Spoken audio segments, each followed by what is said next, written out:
Welcome back to the channel. Welcome back to Midlife Crisis.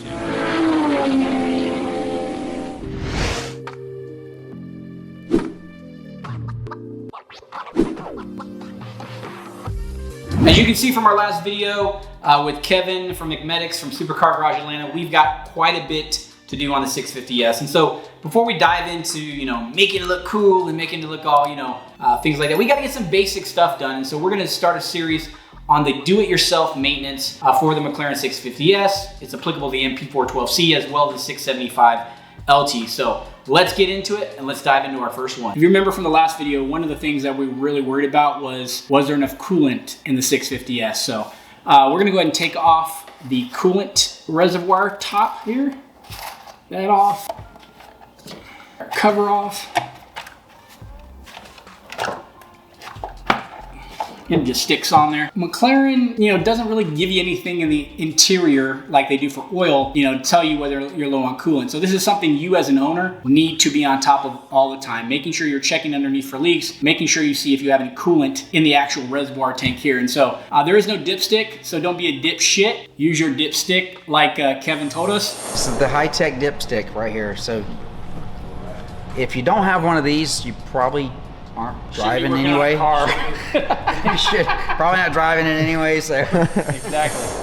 And you stick your finger down there and you don't feel any coolant, you need to fill it. Now, we're not only gonna fill it today, we're gonna flush it, make sure there's no air in the system, clean it out, because I have no idea when the last time this vehicle got serviced, so we're not gonna take any chances. We're just gonna flush the entire system, change the clips, and make sure that there's plenty of coolant in this reservoir tank. Make sure you use your dipstick. So we are 100% going to try to follow Sean from McMedics' video procedure on changing the coolant for the 650S. As all of you know, I have got no experience. This is my first time doing it, but if I can do it, then anybody can do it. So we're gonna follow it to a T. Now, Sean had a lift. I don't have a lift in my garage. First thing I did was I tried to use my old quick jack. These are the 7000 TLs. Problem that I had is because of the staggered setup that the jack points have on the McLaren 650F, it didn't really fit very well. So I guess you could do it. I started to do it and the front was going up before the back was. And I'm like, you know what? This is too dangerous. I'm gonna drop my car. So what I did was I followed Kevin Prickett's procedure from SupercarGarageATL on putting your McLaren up on jack stands. I'm gonna put a link in the description down below on his video on how to jack up your McLaren onto jack stands. But as you can see, I just got some Harbor Freight jack stands right on the jack point using my other Harbor Freight special. This is the long reach 3-ton 48-inch jack. I was able to get the McLaren fully up on jack stands, floating in the air. You can do this just like I can in your garage. It is safe. I did get a second person when I was doing it and putting it up on the jack stand. Let me show you everything you're gonna need to do the coolant flush on the McLaren 650S. You're gonna need, especially with the fact that we're just using the jack stands that are only about 20 inches up, you're gonna need some low profile buckets, something that can take, a couple gallons of coolant. One of the most important things and one of the only tools that I purchased the exact model that Sean from McMedics at EMF Auto had, which is the OEM Tools Airback Coolant Refiller. So we're gonna get a little bit into that. Got a couple pig mats. Now, if you're not familiar with pig mats are things you can put down to save your floor. They're super absorbent and they help with leak. And of course, we've got to have the right coolant. And the only coolant that has to be for McLaren is it needs to be a blue coolant, G48 specific. So make sure that you are getting the correct one. Safety glasses, rubber gloves. You are dealing with chemicals. Make sure you're protecting yourself. A couple towels. Make sure we stay clean. And then probably the most important thing other than the coolant, we went with the same exact clamps that Sean did, and these are the Smart Seal clamps. So you'll notice the sides, they're rolled up, and so instead of the metal going towards the rubber coolant hose, they actually go to the side. Now the smaller ones that are going to be for the front radiators, they don't have those in the Smart Seal brand, so I will flash on the screen the exact sizes that you'll need. These two are for the water pump and the coolant going into the engine. These two are for the front radiator, and what we will also need in combination with the airback system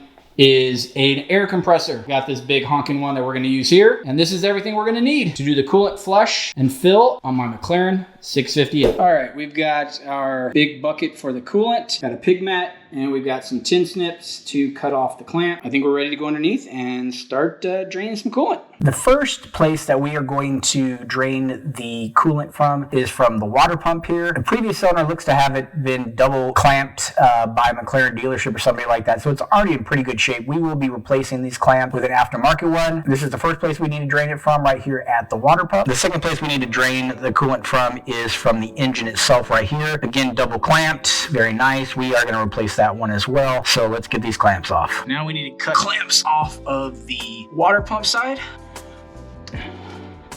And we're going to do the engine side.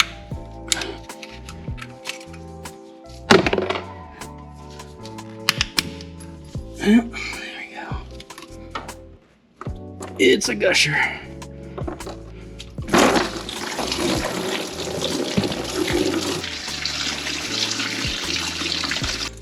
Yeah, I made a little bit of a mess. I need more pigments.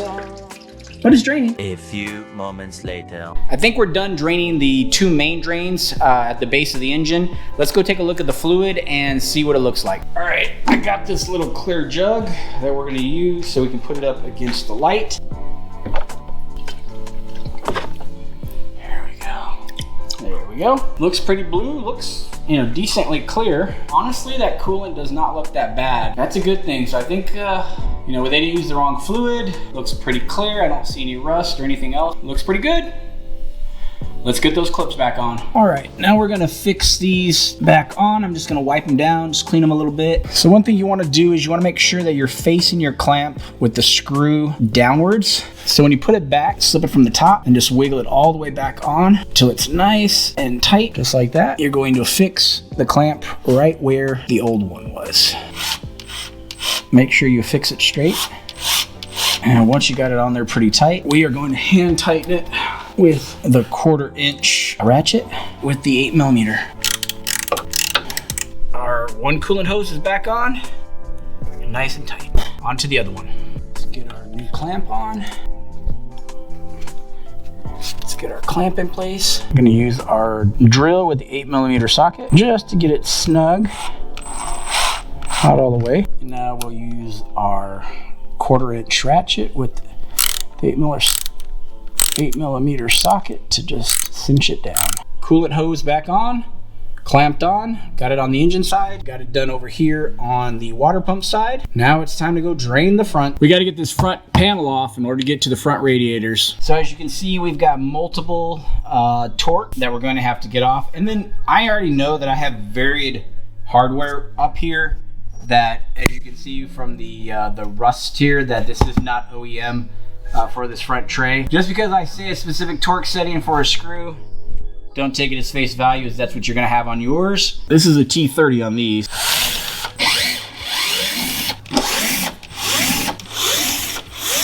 So you have the 4 on the back side, 3 in the middle. Again, T30. Found our first one that doesn't match. This one is a T25. Back to a T30. Oh, hello. Looks like all these rusted front ones are going to be T25s.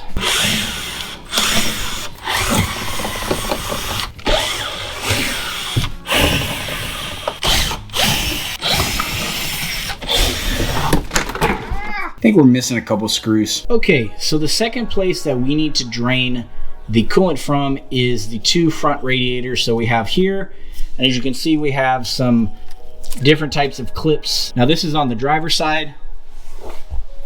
And you'll notice over here on the passenger side, we've actually got some newer clamps. So we're going to drain from here on the passenger side radiator, get all the fluid out. This will probably take a little while to drain just because it's a slow drain. But let's get all these off and replace all these clamps so we can get back to filling it all up.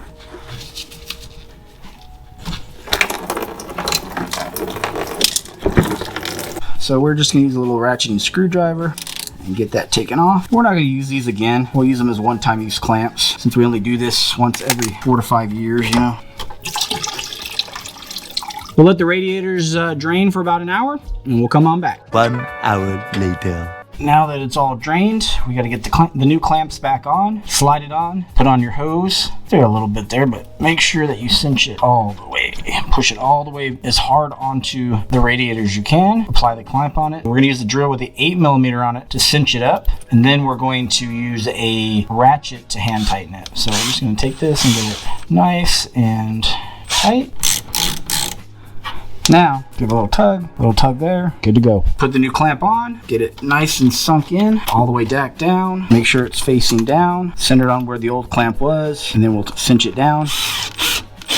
I'm gonna go ahead and clean it up. Make sure that when we start it, if we have any leaks, we'll be able to see them. Let's get back up top. We have got the OEM Tools coolant vacuum attached to the coolant reservoir. We ended up using a 35mm insert inside of the adapter. We've got the air compressor right there hooked up. We've got the back valve shut. And then we've got, just like Sean did, we've got catch can at the end here, just a little water bottle, just in case anything sprays out as we push the air out. Going through underneath the wing and air brake, got this, which is gonna pull in all the coolant. Now, unlike Sean did a G48 Xerox concentrate. I already have D50 pre-diluted antifreeze, so I don't need to add any distilled water. So we're just gonna go ahead and use 5 gallons of the G48 Xerox Valvoline. I've got all 5 gallons here. It should take between 3.5 and 4.5, and hopefully we don't have any leaks. So I'm gonna go ahead and get this all filled up so that we don't have to keep on filling this up. Get our fluid in. Pretty blue. 1 gallon. Gallon. 3 gallons. So I'm gonna put in the 4th gallon, and we're gonna hold the 5th gallon in reserve. All right, that's 4 gallons. I got all the valves shut right now. We're gonna go ahead and pull a vacuum, and we're gonna try to get up to 15 bars of mercury. I guess that's what you do for a vacuum. And then we're gonna see if that holds, make sure that we have a good seal and vacuum before we start pulling in all of our coolant. First, open valve here, and then go ahead and put our air. All right, we are at 15. We are holding right at 15. Now we're gonna go ahead and open the valve and watch it bring in the fluid.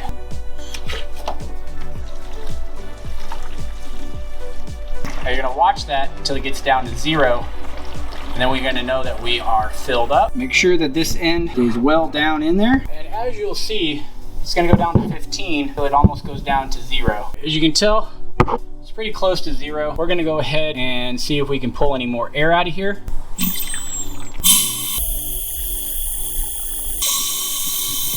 Go ahead and let it pull some coolant in again. And you're gonna repeat this process over and over again, watching to make sure you're pulling in no air bubbles. Pretty much back down to 0. We're gonna go ahead and see if we can bleed it one more time. We're basically pulling up coolant, so we're gonna go ahead and take that off. All right, I think we are about full. It stopped pulling anything.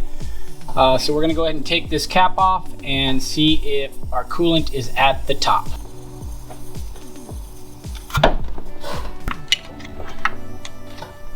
Well, we have coolant all the way at the top. My dipstick has actually something in it. We're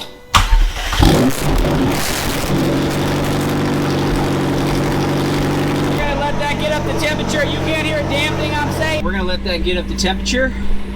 Give it a few minutes. Okay, I let it run for about 20 minutes. Turned on the heater full blast. Brought it up to temperature. It held temperature. We just filled it up to the very top with some distilled water. Do not use regular water. I just want to see this thing bubble over a little bit and burp it. So I'm gonna go ahead and get it started again and let it run for about 20 minutes and see if we get anything. All right, there it is. Gas is burping it out. Get all that air out. It's holding temperature, burping it out. Got the heat on max. It is hot. I'm gonna turn that off now. Well, I can't believe I did it. That is the coolant flush and change for the McLaren 650S. It's the same for the MP4-12C as well as the 675LT. Hopefully I did Sean's video from EMF Auto justice, trying to follow it the best I could. I think I did a great job. Hopefully this video helps somebody else just as much as McMedics videos helped me. If you like this video, make sure you give it a big thumbs up. Subscribe to the channel if you want more do-it-yourself McLaren maintenance. Like I said, if I can do it in my midlife crisis, you can do it too. And until next time, thanks for watching.